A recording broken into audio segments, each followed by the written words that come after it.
We're live, but instead of turning it over to you, I want to share with you a special video in honor of 9/11 20-year anniversary. You haven't seen this yet, but I have, and I think it's going to.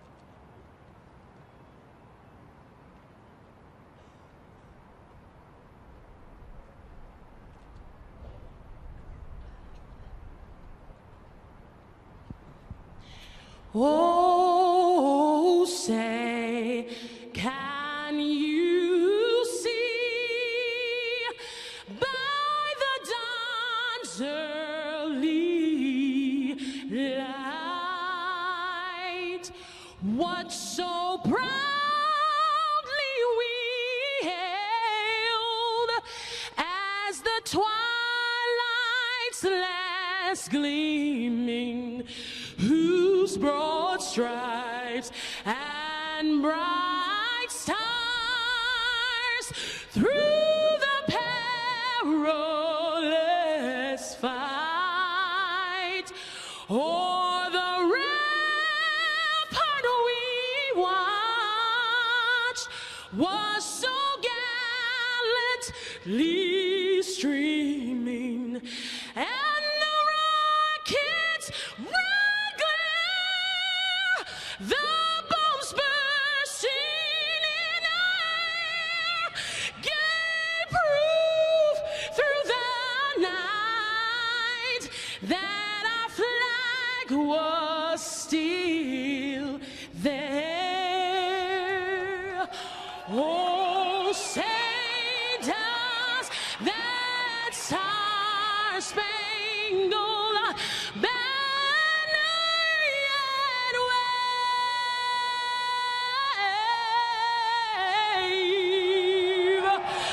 for the land of the free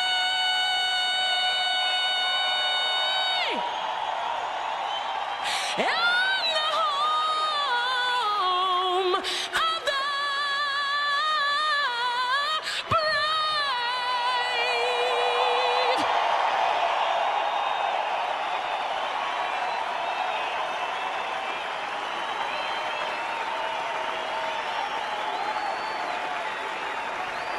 Ladies and gentlemen, we will now observe a minute of silence in memory of those who lost their lives in last week's attacks. Stan, that was the first game that the Yankees played in after 9/11. Baseball brought this country together 20 years ago, and there's not a lot of unity right now, and we need more of that. So back to you. Yeah, that was Chicago White Sox. I kind of remember the first game maybe being in Yankee Stadium. I don't know if maybe that was the first game in Chicago. I don't know, but I'll trust your word on that. But anyway, yeah, you're right, Larry the Liberty Guy. For a few months, and I know many of our viewers weren't even born yet, but for a few months we came together as a nation when there was an national tragedy. We just had a tragedy, loss of American lives, risk of American lives in Afghanistan, but we can't come together on that. We have to play politics. 9/11 changed this world. And on a separate track, our politics have changed. I've many times said, and thank you, by the way, Larry, thank you for that, bringing up that video. I've said it at banquets that I've spoken at. I've said it on this show,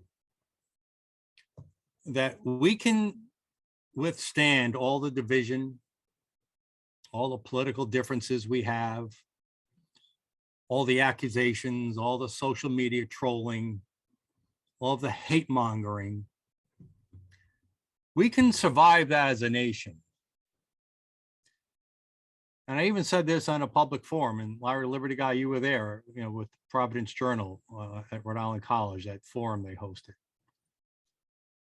But unless we have the two things that unite us that united us for over 200 years and can unite us again, unless we have love of country and trust in God, which is our national motto, then those other divisive items I just mentioned will indeed tear us apart. But if we can maintain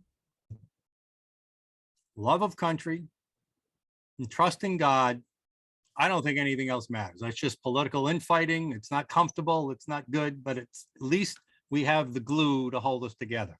I question whether we have that glue anymore. I think the left, unfortunately, has taken an anti-American, non-love of country position. And I think politics for many has replaced trust in God. It's trust in our political leaders, trust in political narratives. My God, is that misguided? So agree with you fully, Larry Liberty Guy. We were a little more united back then. There was nothing like that moment. I will be watching. I've already got 6 hours of 9/11 commemoration events, perspectives from in the towers or at the Pentagon or whatever recorded. My wife and I are going to get out the Kleenex, probably cry our eyes out, and we'll be watching that over the weekend. Because it wasn't just the attack and the loss of life and the terrorism.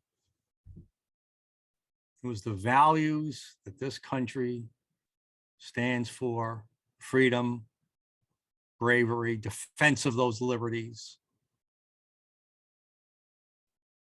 that those in other parts of the world, and now far too many in this country, despise about America.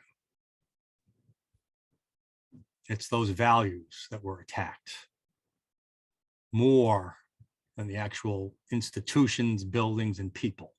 Tragic as that was. So let us try to remember that moving forward. Thanks, Larry, for that. All right, back to In the Dugout business. Welcome. I am your host, Mike Stenhouse. Quick update.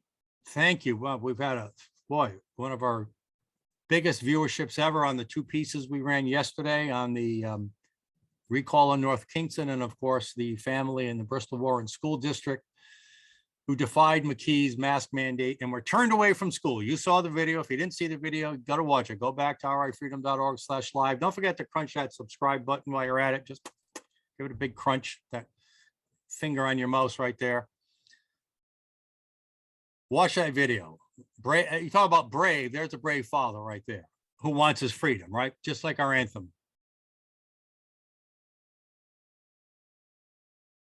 He said he was going to go back day after day. We said we'd give you updates. He took a day off. His kids are still home. They're still not in school. He didn't feel it was appropriate to go right back today and challenge again. It's emotionally draining. You got to understand, this is a good guy. This is not a guy who wants, as he said on the video, I'm not here to be confrontational, but he's there to stand for his rights. So he did not try to attempt to bring his children. He's still looking for an accommodation from school officials. How come they come into school without a mask, even if you got to separate them somehow? How can we do that? Hoping school officials will work with them. So that's the update from John Fennessy today. Tomorrow, maybe a different day. Tomorrow, he may try again. But 2 days now, his children are at home. They're getting homeschooling, but they've been turned away from their schools. All right, also today, probably as you're listening to this, President Biden is announcing his 6-point plan. We'll give him, we won't criticize it till we see it, on fighting the virus. And per news reports all day long, one of those items is going to be requiring all federal workers, I think federal workers, not just healthcare workers like in Rhode Island, to receive the mandate, and there will be no testing option. In other words, if you don't want the mandate, then you have to subject to multiple tests on a regular basis. Taking the testing option out, just flat out get the mandate. No medical exemptions. That's going to be the topic of our show today. Should there be medical exemptions? Should there be religious exemptions? What are the laws around that? What's the precedent around that? What are the opportunities to protect yourself if you're a worker for the government or for a private company? This was all started in Rhode Island on August 17th when the Department of Health issued new regulations that anyone basically working in the healthcare industry would have to get vaccinated, or they couldn't go to work, or they might lose their Department of Health issued medical license or license to practice. I find it a little bit odd that less than a month later, the federal government, according to news reports, is going to be following the same path. I've been finding it odd for a long time, since Biden came in, that whatever Biden did was either copied after the fact or presaged, or Rhode Island was a test tube to see how it would go, but that Rhode Island and the federal government under Democratic rule under Gina Raimondo, now Dan McKee, federal government under Joe Biden, seem to be doing exactly the same thing, saying the exact same things. In fact, I think I'm going to get into this another time. The parallels between Dan McKee and Joe Biden, I think Dan McKee is just a mini Biden, a mini me Biden. We thought they were moderate. We thought they were reasonable people, but yet they're being controlled by special interests in the far left. Almost identical. I mean, into doing these absolutely unthinkable mandates. That's another issue. There's another reason they might be on the same path, and it proved true for Gina Raimondo. Hey, if I do everything Democrat National Committee is doing or Democrat leadership is doing, I might carve myself out a path to a bigger job in DC. And you know what? Looks like Dan McKee's on that same track. I don't know. Just a thought. Folks, you know, this last month, since these mandates, school mask mandates, worker vaccine mandates, testing mandates now from the governor's executive order, bogus declarations of states of emergency. It seems like no matter where we turn, the courts, they're always given deferential treatment to the government tyrants. In our case, the legislature, General Assembly will do nothing. The do nothing General Assembly continues to sit on its hands and do nothing as the executive branch tramples all over our economy, our health, and our rights. Nothing. The media has taken the side of the tyrants. People are so frustrated. Where do we turn? What can we do? I mean, I can't tell you how many emails, texts, phone calls I get every single day. Mike, do you know a lawyer who can help us with this? This is ridiculous. It doesn't work that way. There's a few cases that can be brought. We're in discussions on a few, but people are frustrated because they feel like the entire system is rigged against them. The entire system is rigged to favor the government tyrants and the big corporations who will align with them. And it's true, it is rigged. But ultimately, the people can prevail if we can get together, get with an organization, have your organization get with other organizations, come together. Ultimately, we have the power at the voting box. And trust it or not, but ultimately we have that power. But yet we refuse, especially in this state, we refuse to exercise that power to affect change. Folks, it's up to you, it's up to me, it's up to us. So with all the questions surrounding medical exemptions, religious exemptions to these mandates, this will be the topic of our show today. First with an attorney who you're going to meet in just a moment, then with Senator Jessica DeLaCruz, and then we'll close out the show with a good discussion. I think you're going to find it very interesting. I'm looking forward to it too, with Dr. Andrew Boston.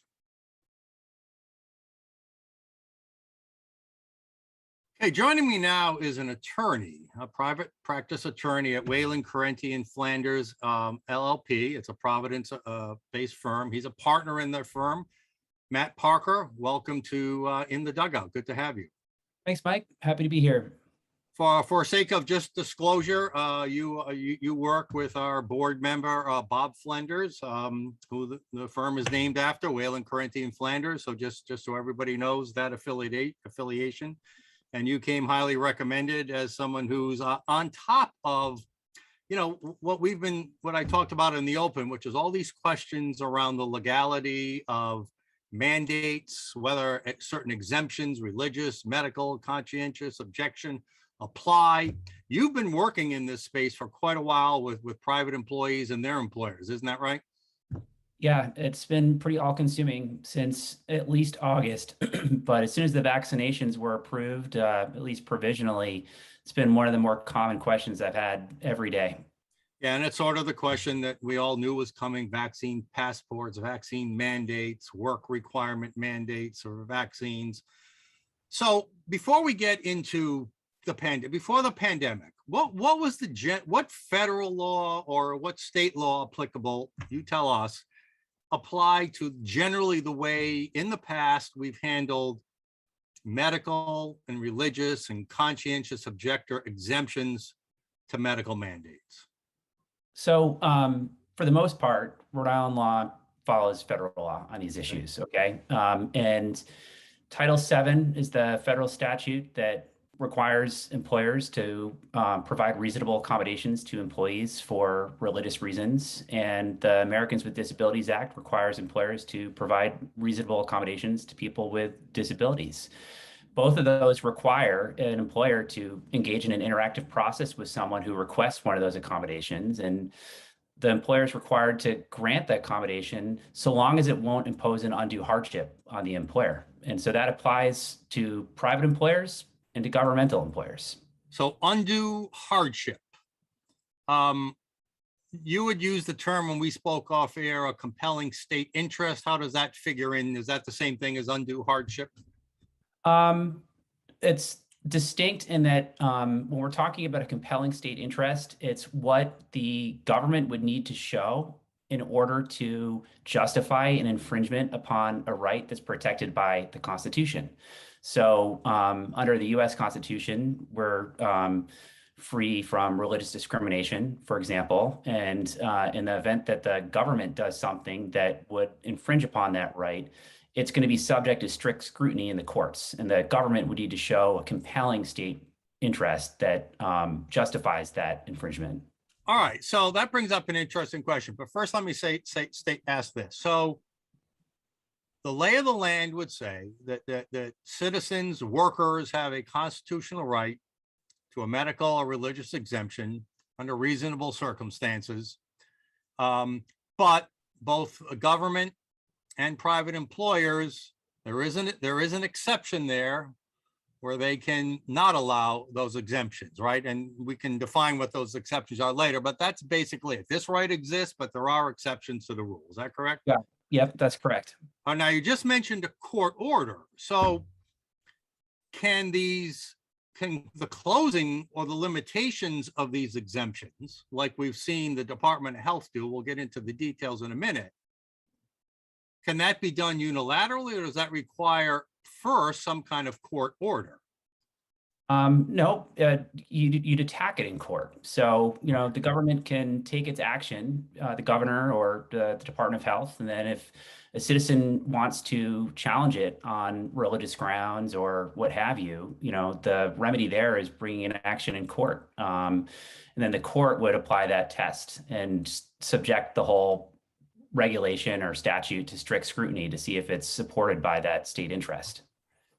So when it comes to challenging, for instance, well, you mentioned August, right? So in mid-August, the Department of Health in Rhode Island put out a regulation, promulgated a regulation that basically said everybody in the healthcare industry, just to make it simple, needed a vaccine if they were going to enter a building or perform a service, if they were a licensed worker in that regard. Yep. So that's really probably what turned up the heat, I'm sure, with all the people contacting you over the last month.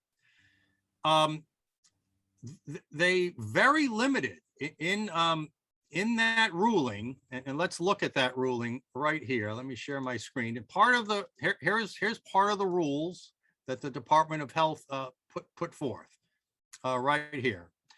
And it says that there are medical exemptions. It doesn't mention religious exemptions. So before we get into what a medical exemption is the Department of Health right here saying in Rhode Island that religious exemptions will not allow someone an exception to get this vaccine?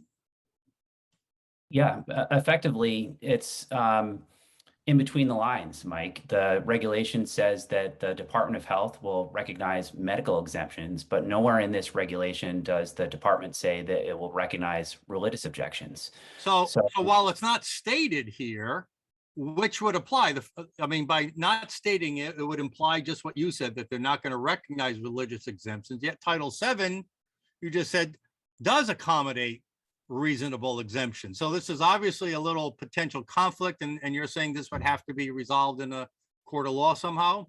Yeah, so what's happened here is the Department of Health has issued this regulation saying, you know, just like you described, healthcare providers, healthcare workers, and healthcare facilities need to get the shot in order to be allowed into the building or to do their jobs. If they don't, they risk losing their licenses. And they can apply for a medical exemption. And the Department of Health is only recognizing a very, very limited set of Very narrow, yeah, very narrow. But the regulation doesn't allow for religious accommodations. So effectively what's happened is... But don't we default to the federal Title VII rule at that point? Well, so what happens in practice, Mike, is an employee for a business in Rhode Island that's covered by this regulation applies to their employer for, let's say, a religious accommodation. Title VII still applies. The employer needs to engage in an interactive process with the employee. But ultimately, if the regulation from the state says the employee can't do his job because it doesn't afford religious accommodations, then the employer is in the position of either A, granting the exemption and violating the state regulation, or B, denying the exemption and claiming that it would impose an undue hardship on the company. Who's the burden of proof on in that case? The employer claiming the undue burden, hardship, or the employee claiming the religious exemption? Who's the burden fall on? So generally, of course, the burden of proof is on the plaintiff, the employee, you know, to show, you know, I'm disabled or I have a religious reason. But once the employer says, hey, it's an undue hardship on me to grant this accommodation, the employer carries the burden of proof on that issue.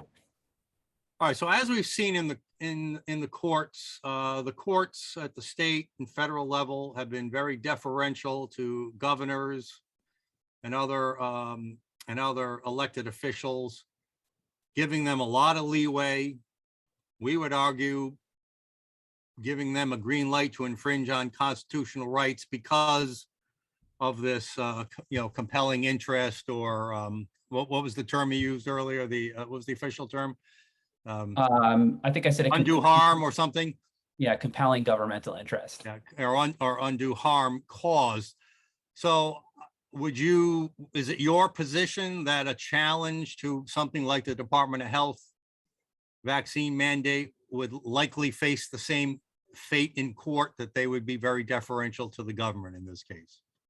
I think it may depend on who gets sued. Is it going to be one of the private employers, or is it going to be the state? So, for example, if you work for me, you request a religious accommodation and I deny it, claiming undue hardship, my burden of proof as the employer on that issue is really low. All I need to show is that your accommodation would require me to incur just a little bit more than a minimal expense or a minimal burden on my operations. So obviously, if granting you a religious exemption would jeopardize my license to be a healthcare facility, that's going to satisfy that burden.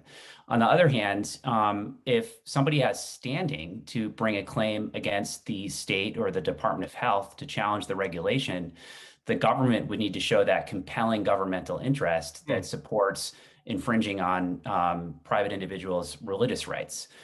I think probably the courts would be relatively deferential. You know, we've seen some other courts in different parts of the country deferring to mandates like this. But you never know. It probably depends on which court you're in and who you draw as a judge. All right. Just yes or no, would the same philosophy and the same burdens apply when it came to mask mandates? Like we're seeing with school Yeah. mask mandates? The same exact analysis would apply. Yes. Okay. All right. So let me, well, I want one more big question, but first let me get your reaction. So not only is the state requiring this, but we're hearing probably as people are watching this show right now, because President Biden was due at 5 p.m. to issue new orders, and it's widely speculated that he's going to require, he's already required all federal employees have it, but now he's going to be taking away not just the requirement, but he's going to be taking away the testing option, where it says if you don't get a vaccine, you have to be tested. Now he's going to take that away, and it's just going to be a strict, hard mandate for all federal employees.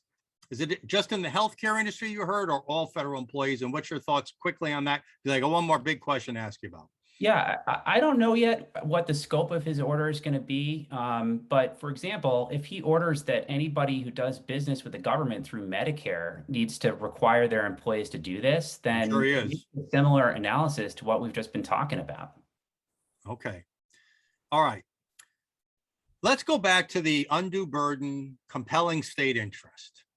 It seems like most court cases have been attacking this from a constitutional rights point of view. Personal rights versus government interest. And we just assume that compelling state interest or undue harm exists. Now, we're going to have on this show later on, Dr. Andrew Boston, and we've been arguing this show, there is no compelling harm and there is no compelling panacea to whatever harm does exist.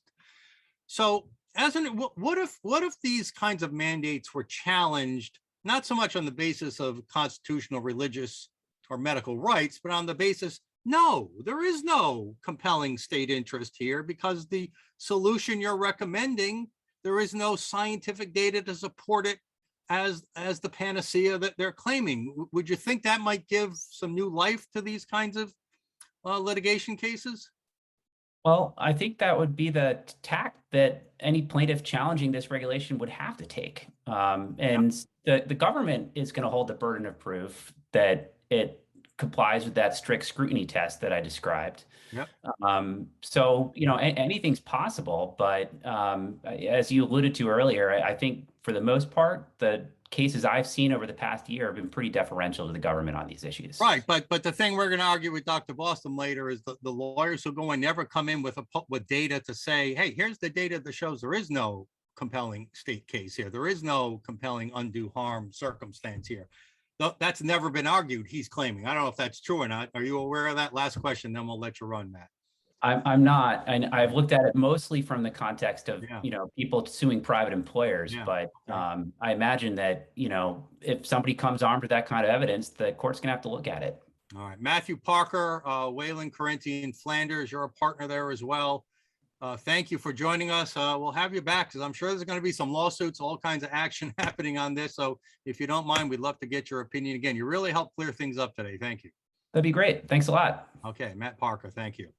All right, let's bring in a Rhode Island State Senator, Jessica DeLaCruz, largely from the Burrillville area.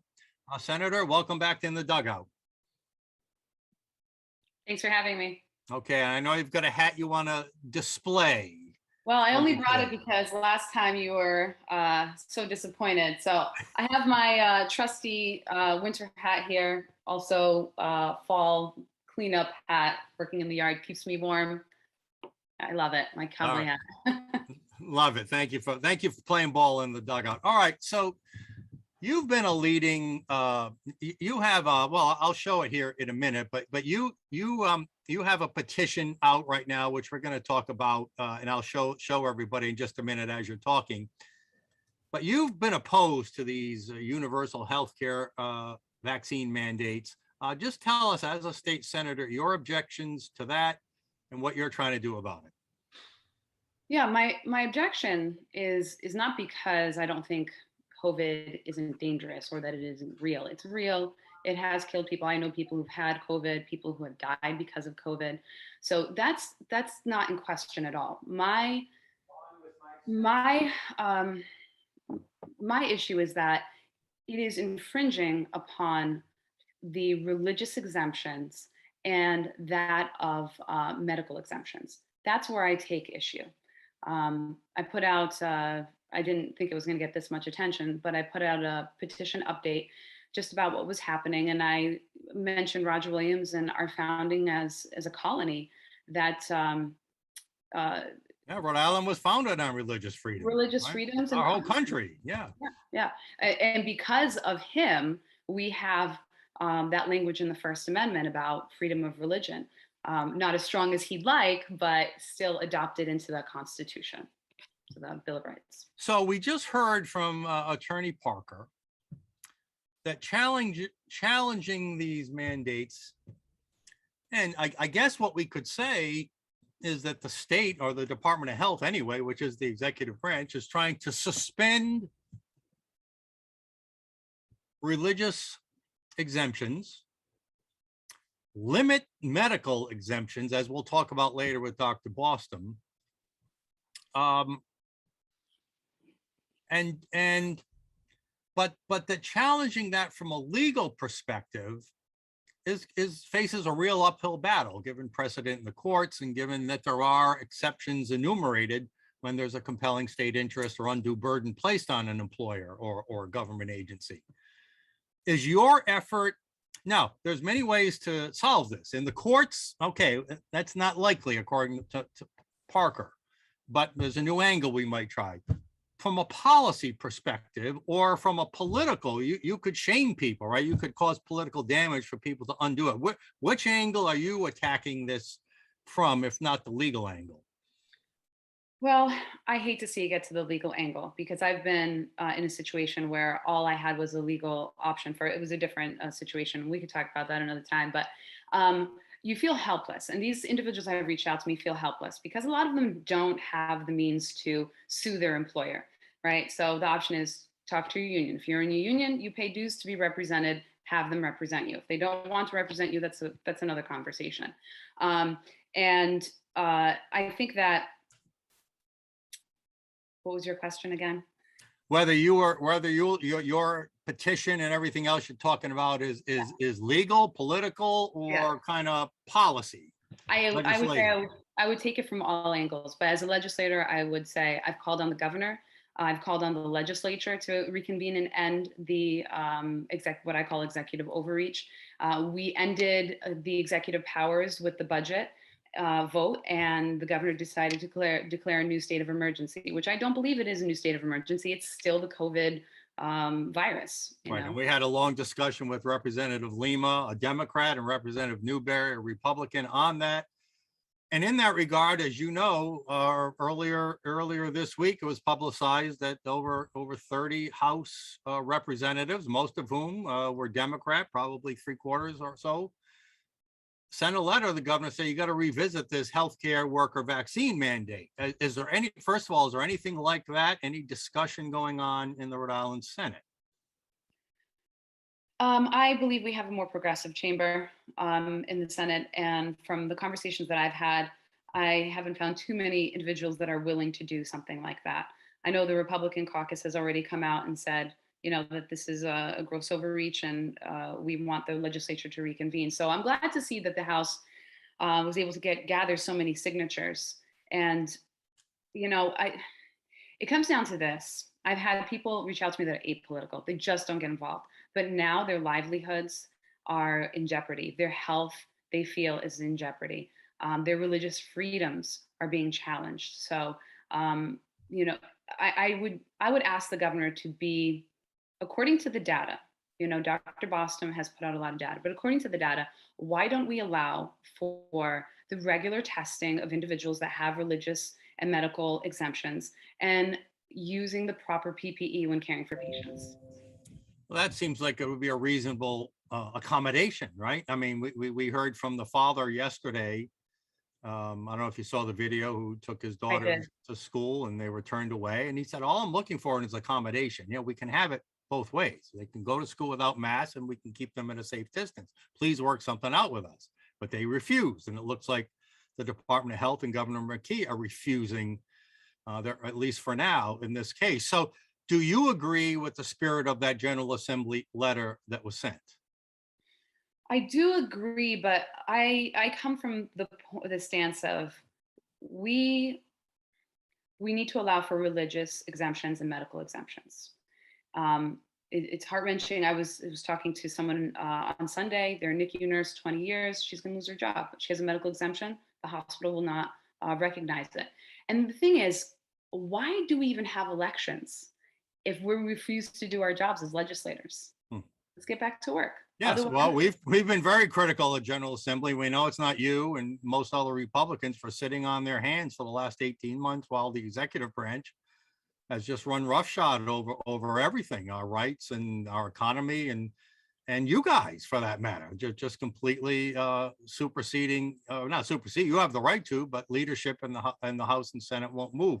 Now, you do agree with me because you mentioned it, I know, but let's just get it on the record that the issue isn't so much as healthcare vaccine mandate.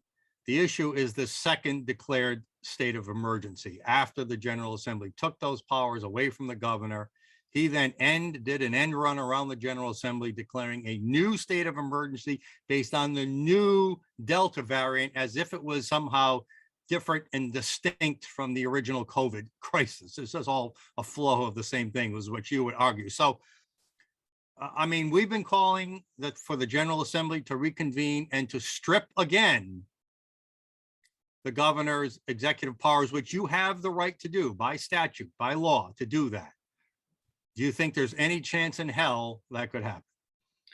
I don't see it happening, unfortunately. Like I said, I'm taking the temperature in the room, and the temperature is cold. The people they're not open to it, and it's so disconcerting to me because, you know, as legislators, we take an oath to uphold the Constitution and to uphold the laws, and it won't stop here. Today, it's religious freedoms and medical exemptions, but you know, what other laws that legislators don't agree with that they won't uphold? We need to respect religious conscience, their decision, and also that of medical doctors who have said you can't have this vaccine because you have a medical condition. I mean, I don't think that's a big ask. All right, we're gonna get into that with Dr. Boston, who I see is now awaiting. So let's Senator, can you hang with us just a few more minutes, and then we'll have a few questions or rounds with Dr. Boston, and then I'll finish up our show with Dr. Boston. Dr. Andy Boston, welcome back to the Dugout. So we're talking with the senator. You know, so these mandates. You know, we just heard from Attorney Parker that although he was intrigued about the idea of presenting data to refute the the state of emergency and the undue harm. That's something to celebrate in and of itself. Yeah, we'll get to that in a second. Of course, he's not a judge in this; he's just an attorney with an opinion. But short of that, he made it quite clear that the legal path on these specific mandates is a real uphill battle. I concede that, Mike. That was my point. You know, it's like having been an advisor to very prestigious lawyers, just purely medical advisor. They've been slapped down immediately on all kinds of constitutional grounds of standing. So to me, it seems like a lot of legal casuistry. And I'm like, but guys, you never got to present the evidence which shows that there's a real scientific problem here. So in that regard, I know you worked with the senator, and either one of you can jump in here to obtain some data from the Department of Health. Now, we went over that data last week with Dr. Boston. We gave Senator DeLaCruz and Representative Chippendale great credit for obtaining that data. Let's start with the senator. You know, there have been a lot of app requests that have been denied, but somehow you got your hands on some data. Can you tell us how that happened? Well, I had to ask for the data. And I won't say that it's always been very easy to obtain data from the Department of Health, because during the pandemic, I did ask for information. And at times the media would get the information before I did. And so we would go the app route if we had to, but this time I feel that we haven't had to, because the information has been presented to us in a timely manner. All right. And Doc, you helped advise the senator and the rep on what kind of pieces of data you were looking for. Yeah, it was Wanna- very straightforward though, Yep. Mike. I mean, it was nothing, I wasn't asking for anything esoteric. I mean, it's just very bread and butter kind of information, which frankly should be updated weekly on the public website. I mean, it would really help people understand what's going on. There's still a few missing pieces, but I think the striking thing that we found, Mike, which goes against the media narrative, I've just got another text about, you know, the 99% figure that's bandied about. The first thing that Jessica and Mike were able to obtain that really struck me and confirmed just sort of anecdotal evidence and maybe some data coming out of LA County was that 30% of the infections that were reported by the Department of Health in July were occurring amongst fully vaccinated people. And one of the things that I've been concerned about is penalizing particularly healthcare workers who braved the pandemic since the very beginning, many of whom got infected, probably at higher rates than the average population, one would assume, and not relating the prior infection sort of natural immunity data to their resistance to reinfection and the population in general having a resistance to reinfection if they've been previously infected. And you have to remember, Mike, and I'm sure you know Jessica knew this too, was that this is a reportable disease. So the Department of Health has been sitting on these data since the beginning of the pandemic. And so it's very important to not only look at whether people have been vaccinated or not, or fully vaccinated or not, but whether they've been previously infected. And because that was the other striking finding. All right, Senator. So looking at the data would be very helpful, but nobody is looking, right? That's the problem we have right now. And we've said it many times on this show, one of the problems with these executive branch emergency orders is there's no transparency. We don't know what went behind the decision. We don't know what discussions were had. We don't know what back and forth, who was consulted. We don't know what data sets they're relying on, if any. It doesn't appear that in most cases there are any. But when there's a legislative process, when there's an oversight hearing, when there's a bill being considered in the committee and on the floor of the Senate, or on the floor of the House, there's debate. Witnesses are brought in. Both sides are looked at. They still may make the wrong decision, but at least the public gets to see the kind of data that Dr. Bostom's talking about. We'll get to see the data the government or the governor might be using, if any. Isn't that just a healthier democratic process to have that kind of transparency on such important policy proclamations that impact so many people in so many ways? It's the way it has to be, and it's the way it should be. And it is anyone, if you disagree on the whole, on COVID and the numbers, whatever it is, but I have to hope that everyone agrees that the process is wrong. Yes. The way that it's being handled is wrong. It's backwards, and it goes against everything we are as a nation and as a state. So I agree.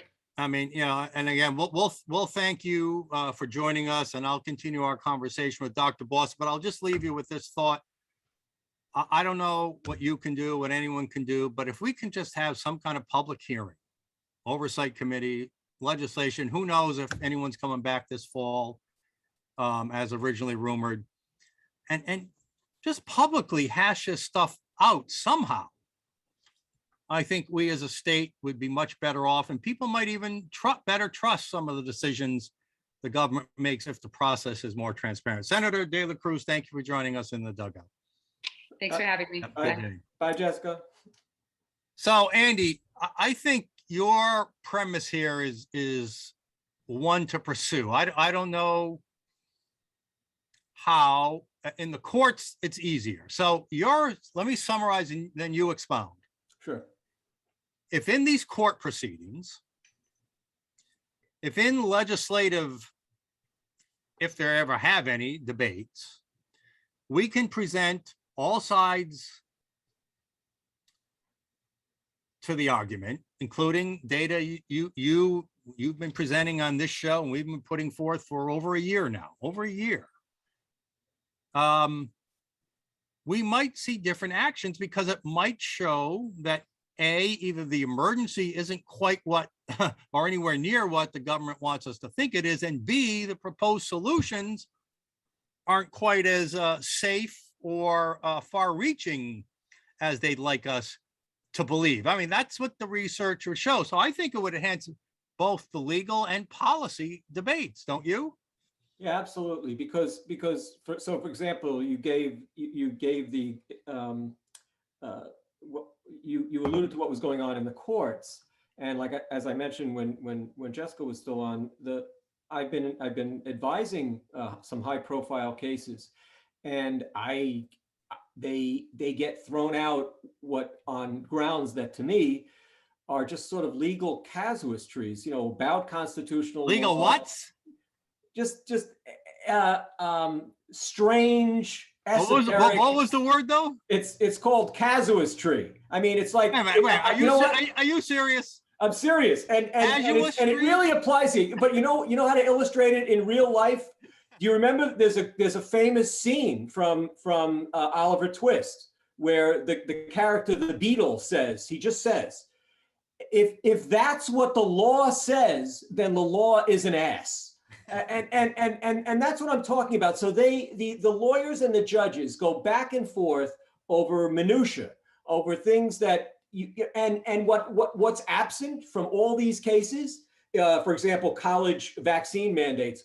Oh, well, how many kids were infected and wound up in the hospital? How many kids took the vaccine that were perfectly healthy and had a severe adverse reaction, et cetera, et cetera, et cetera. And none of this never part of the discussion. Never part of the discussion. So in this case, for example, if you were to challenge the vaccine mandate for healthcare workers or state workers in court, I'd like to see a judge presented with the evidence that Mike Chippendale and Jessica DeLaCruz unearthed from the Department of Health. Because what it would show is that, well, already by July, and we're waiting to get the August data, hopefully soon, 30% of the infections were occurring amongst fully vaccinated people, and only 3.4%, however, regardless of vaccination status, were occurring amongst people who had a prior infection. So if anything, prior infection is much more important. All right, I want to play a Jen Psaki and circle back to that, but I want to go back and cover a little bit of the ground with the lawyer first. Okay, then we're going to come back and go into that data in more detail. Okay, so first, take a look at this. So this is the actual. So there was a lot of traffic around texting and social media today that the governor had suspended medical and religious exemptions when it came to these vaccine mandates. Well, that's not exactly true. So here is the actual text from the Department of Health regulation that was promulgated on August 17th, requiring everyone in the healthcare industry basically to get a vaccine. They say everyone has to get it unless a medical exemption applies. So we're going to go into what the very narrow definition of medical exemption in a second, but they don't mention religious. They didn't proactively suspend religious. They just ignored it. Right. And by circumstance, not circumstance, I should say, not by coincidence. If you saw the video of the parent yesterday, his religious exemption was denied by the school district because we don't recognize there is any religious exemption, which is sort of in the spirit of this. Since we're not talking about it, it must not exist. But that's the conflict. The attorney, Matt Parker, told us, but there's still federal law about religious. So this is all going to have to be worked out in court. All right. So just to set it straight, it wasn't, hold on 1 second. Just to set it wasn't the governor that suspended these rules. It was the Department of Health rules that ignored religious exemptions. And as we'll show in a minute, limited medical exemptions. Okay. Does that make sense to you? Yeah. So one of the bizarre things that came up in some of these, which I think may apply here, came up in some of these college campus vaccine mandates, Indiana University, UConn, was that the only medical exemption, Mike, was, since for the kids, it's basically pretty much narrowed down to the 2-shot regimens. Or at least certainly most of the kids are taking the 2-shot regimens. Actually, a few are taking the single-shot regimens now too. But at the time these cases were in court, it was basically the 2-shot regimens. And so your only exemption boiled down to, well, if you had the first shot and you had a severe adverse reaction to the first shot, you don't have to get the second one. All right, well, let's take a look at that. Which, Let's again, take a look at that. This is Dickensian. Let's take a, so first of all, I'm going to zoom in here in a sec. So here is the official Rhode Island Department of Health Medical Immunization Exemption Certificate right here. And then we're going to zoom in on this area in just a second. Right. And here, before I get to that, just since we were talking words, there's a new word I never saw before, a contraindication. Is that, have you seen that before? Contraindication? Oh yeah, that's a standard word. Okay, I've never seen that before. So I'm like, what was that other word you said just a little while ago? Casuistry. So think of, Say it. Casuistry. Okay, I'll go look that one up. Right. Okay. All right. So here we have a contraindication. Big So Dickens. okay. These are the only contraindications or medical conditions allowed. This is it. Go through these one by one. Go ahead. This is great, Mike. So it's like you have to get really sick before you from the vaccine before we give you more of it. I mean, that's what it boils down to. All right. So let's start. So you have to get a allergic reaction to the first dose. Duh. You have to get components of the vaccine. Okay. Another one to alert after the fact. You have to get a heart problem after the fact. Okay, so first, those three are just ridiculous, right? It's insane. Then they sort of have it more. If you have a history, basically, of myocarditis, pericarditis, or heart issues, if you have a history of certain kinds of heart issues, then you can get an exemption. Anything you want to qualify there or clarify? I don't know what that means though, because there's 3 asterisks and I don't see an explanation. By the way, Mike, since we're on this issue of myocarditis, what I think is going to be a landmark paper was just published by an excellent Danish-American researcher, Tracy Hoag, where what she found was that amongst 12 to 17-year-olds using actual CDC definitions, case definitions of post-vaccine myocarditis, and using actual US hospitalization data for that age range at both high and intermediate levels of COVID transmission, that those kids that are healthy, that aren't burdened with comorbidity, 12 to 17 years old, have a 2 to 6 times greater. Now we're going to look at that data in just a minute too. So we're going to get right to that. So let me go back to the final. So by the way, I did look. It says if you have a history of pericarditis and myocarditis, okay, as long as it's ongoing. But if those an acute history, so if those situations have been resolved, it's basically saying then the vaccine. Right. So if you're acute, if you're still recovering, still recovering from a bout of myocarditis that might have happened, a month ago, and because sometimes you're supposed to be. Oh, they're saying in that case you're exempt. Mike, you can be on activity restriction like these kids are on activity restriction for several months. Yeah, I understand. But they're saying is unless it's resolved, you do get the medical exemption. Right. All right. This last one here was interesting. Right. If you've got the monoclonal antibody treatment within 90 days, you don't have to get vaccinated. I never heard that one before. I assume you would support that one. Yeah, that's reasonable because I guess the idea is you still have, I guess it could be 2 things. You still have you might still have some circulating antibodies, and there might be some, I don't know, there might be some interaction with the vaccine mediated antibody production. I'm assuming that's what that's about. All right. Now, before we get into the data you were just referencing, I don't know. I mean, so you've got 2 of the 5 allowed exceptions have to do with heart issues. The very same heart issues you've been highlighting for many months that are potential problems. So isn't this by default admitting that these vaccines can cause heart issues? Of course. I mean, aren't they basically admitting it right here on the form? Of course. And what I was getting at, Mike, is that there's certain age groups, high-risk age groups. In the US, it happens to be 12 to 17. In Canada, it looks like it's 18 to 24. Where in healthy young people, basically 12 to 24, the risk of the vaccine, just in terms of myocarditis, outweighs any benefit in terms of potentially preventing hospitalization. All right, so let's go there. So before we looked at the numbers, and if I understand what you're saying properly, correct me if I'm wrong, then we'll go right into the numbers. But we're saying in young people, 12 to 17 In the United States. The risk of hospitalization due to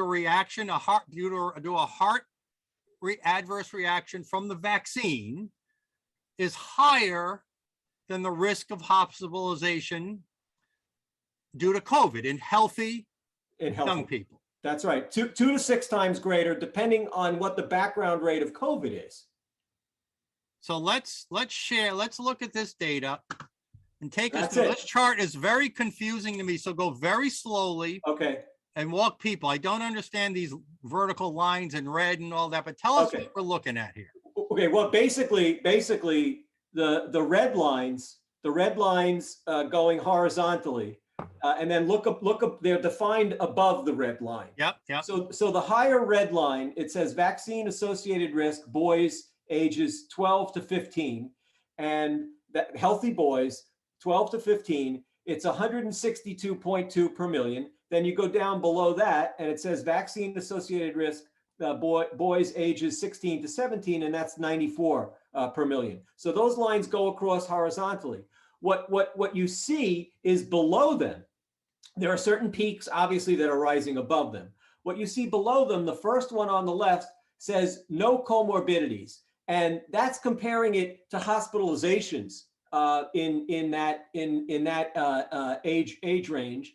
And then it's further. If you go to the next set of bars, it's comparing it to hospitalizations adjusted for what we know about COVID hospitalizations in children, which is that 40% of them are just positive tests that are not related to COVID per se. They're being admitted for other primary diagnoses. Oh, okay. And then the gradations have to do with the background rates of COVID.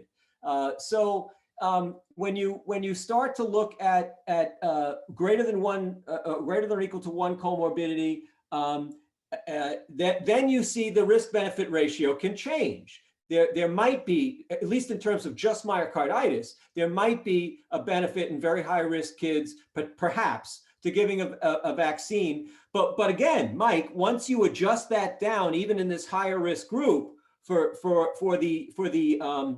the incidental cases of COVID. In other words, a kid's sick, has a motor vehicle accident, tests positive for COVID, has other comorbidities. That's the farthest to the right. Let me try it in my way then. Now I think I get it. So the graded blue ones, and let's forget the graded 2 on the left are with no comorbidities, the 2 are on the right with one or more comorbidity. But either way, without looking at the red lines, the graded bars are your likelihood or the frequency of hospitalizations just from COVID. Exactly. The red lines show relative to those bars what your risk of hospitalization is from the vaccine. From the vaccine having myocarditis only. Vaccine-induced myopericarditis. So if we look at just the left 2, right? If we look at, let me see if I can change the screen. No, I can't. All right. If we look at just the left 2, where there are no comorbidities. And then Mike, the red line with the red line. Wait a minute, let me say it my way. With the red lines being higher than the bar charts, it shows that the risk of vaccine is higher than the risk of hospitalization. 2 to 6-fold higher. And the other thing is the reason that you see these color gradations, the lightest to darkest blue. Yeah. That has to do, as they tell you, with low, moderate, and high disease background rates for COVID. Okay. So obviously, the relative risks change when there's more COVID in the background and more COVID hospitalization. Oh, this is confirming. Now, what is this study? Where is this study? So these are data using all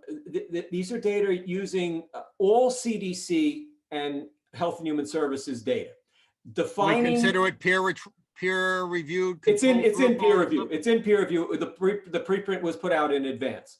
All right. So it's all CDC data, Health and Human Services data, and it's also CDC definitions. In other words, CDC has a definition, dredging through VAERS and taking out the crap, what they deem, what CDC deems. They have certain criteria for what they will deem a CDC-defined case of probable myopericarditis related to vaccines. So they used that definition.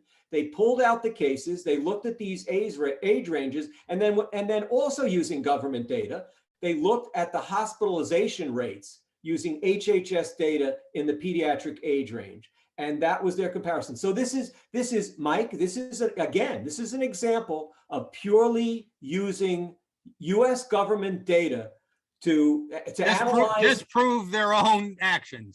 Well, as it turns out, and Tracy is a very measured, objective epidemiologist and pediatrician. She has with her a wonderful data analyst that I know, but also a cardiologist. So it's a very erudite and measured team. All right, so let's bring this around and make it practical to what's going on in people's lives. So it's also, before I go there, it's also another example of what you being proven right, what the data was starting to show you many months ago. We've talked about it many times in this show. And now we have a comprehensive study that seems to validate what you've been telling us, that for young, healthy people, for any school district, any Department of Health, any governor considering vaccine mandates in K through 12, that you're putting healthy people at greater risk than the virus themselves, right? So that you don't disagree with that, right? No, I think that's very clear. Okay. And remember, Mike, they're just looking at one outcome. I mean, there are other things that are happening to healthy kids besides myocarditis. All right. That may be vaccine related. So this is just the question, to tie it all together, if there's ever going to be consideration of a vaccine mandate in schools, K through 12. By the way, before we go there, what about college age kids or under 30? This only goes up to age 17. And by the way, is it usually just boys, not girls in this are at risk here? Yeah, boys are at higher risk. This has been known about myocarditis, not well understood, but known about myocarditis, particularly in the young, for generations. All right. What about under 30? Does this just go up to 17 and after 17? I think the risk goes up to 30, and it may be dependent on how much vaccine they get or how much spike protein the vaccine is producing. Because, for example, Mike, the big province of Ontario just published a very interesting report, actually in a way similar to this, although they didn't have the background rates. But they calculated in 18 to 24-year-olds who got 2 doses of Moderna. And my limited understanding of the comparison between the Moderna and the Pfizer vaccines is that the doses for Moderna, I guess, were arbitrarily decided to be somewhat higher, and they may produce more spike protein, particularly with the doubly vaccinated people, when people get the full regimen. And so, I don't know, that may plausibly explain why they saw, for whatever reason, in 18 to 24-year-olds, remember, the rates here went up to about 162 per million in what you and it's the spike protein that causes these problems? That's what it looks to be in some basic science studies. All right. In Ontario, in 18 to 24-year-olds, in their hands, the recent rate was up to 262 per million. Again, the max rate that Tracy Hoag's group calculated was 162 per million. But they're different vaccines. One was Pfizer, one was Moderna. But this is an issue that I think people should certainly be tuned into below the age of 30 in healthy young males. All right, so let's finish with this final thought. So let's wrap it all up to what we heard from the attorney, what we heard from Senator DeLaCruz. Before there's any executive branch, legislative branch consideration of a vaccine mandate, let's just talk K through 12 for now. Yeah. Before there's any court case challenge to that potential edict that might come down the road, unless we consider this data that we just reviewed, and that I'm sure there's more out there and that you've been looking at for years, we are not only doing a tremendous disservice to the public, we are violating what the senator says, Senator DeLaCruz, was the proper democratic and transparent process, and we are putting people at medical risk. True or false? I think you're putting people at unnecessary risk, and you're also unnecessarily depriving them of basic rights. That Based on a false premise. Based on premises that are murky at best. I will say also, Mike, you know, there was a lot of hysteria this summer through the Labor Day weekend when we hit our peak, you know, over the period of certainly August, when we had the peak of the Delta wave, which by any measure appears to be receding across the country, across our region, et cetera. There may be a backlog in terms of hospitalizations because the infections wane and then the hospitalizations wane and then the deaths wane, as we've seen over and over again through these various waves. But I was able to use HHS data to track pediatric hospitalizations just based on a positive test without the correction for whether they're really COVID. Mike, do you know what the average was from August 1st to the end of the Labor Day weekend? The average hospitalization per day in Rhode Island for kids was less than 1. The maximum during that period was 3. This means if they were sick enough to even go in the first place, they were in and out really quick. Well, something, but clearly that does not amount to a pediatric emergency. And yet, and still, as of now, thank God, there has not been a single pediatric COVID death in the state of Rhode Island in now 19 months. Data that has to be heard. You should be there to testify if we can just get a gosh darn hearing going on that. Dr. Boston. Thank you. Thank you again. You've been right on with almost everything you said. And we're very pleased to have you as our expert on In the Dugout. Thank you, Dr. Boston. Thanks, Mike. Take care. So, folks, we are seeing an out of control government making decisions, all branches, especially the executive branches who have been granted these enormous emergency powers, and they've been abusing them. We've said it many times in this show. Judge Flanders was the first to point this out, that the executive power should be carried out and executed, quote, with strict regards to the rights of the people. That's unquote. That certainly has not been done. Implied in that should also be, under a health emergency, that these executive powers should be carried out with strict regard to the health of the people.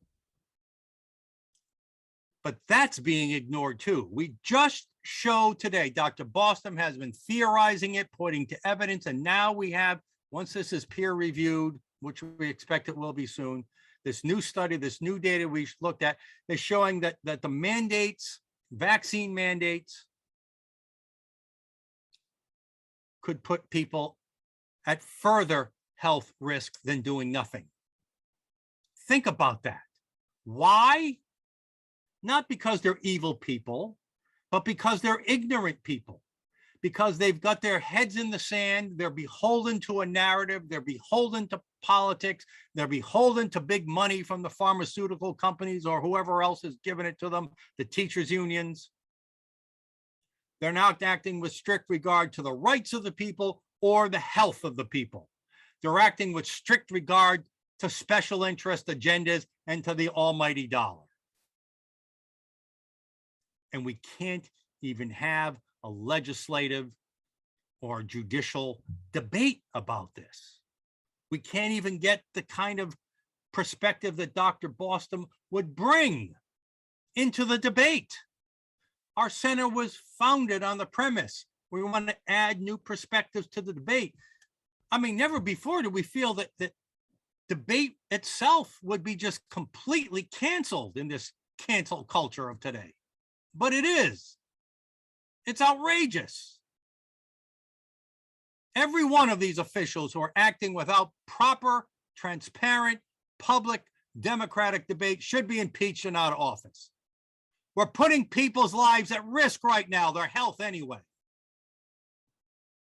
The hell is going on out there?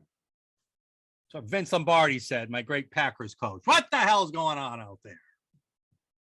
My God, is this infuriating. I'm going to stop there because I'm losing my cool. And I'm going to end with a solemn prayer for you, not a prayer, but a wish. We opened the show with a very touching tribute to 9/11. Saturday is the 20th anniversary of that horrible day that we must never forget, and forget why. America is about the home of, what is the, the home of the free, land of the free, and the home of the brave. When you're not singing it, the words don't come out so fast. Right.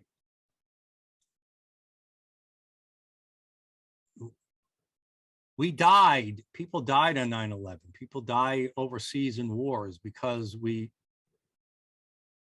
revered that sentiment. We are the land of the free, and we are the home of the brave, of those who will protect those freedoms. There's not a lot of either of those happening anymore. Not as much, certainly. Clearly, our freedoms are being infringed upon under false, faux, ignorant pretenses.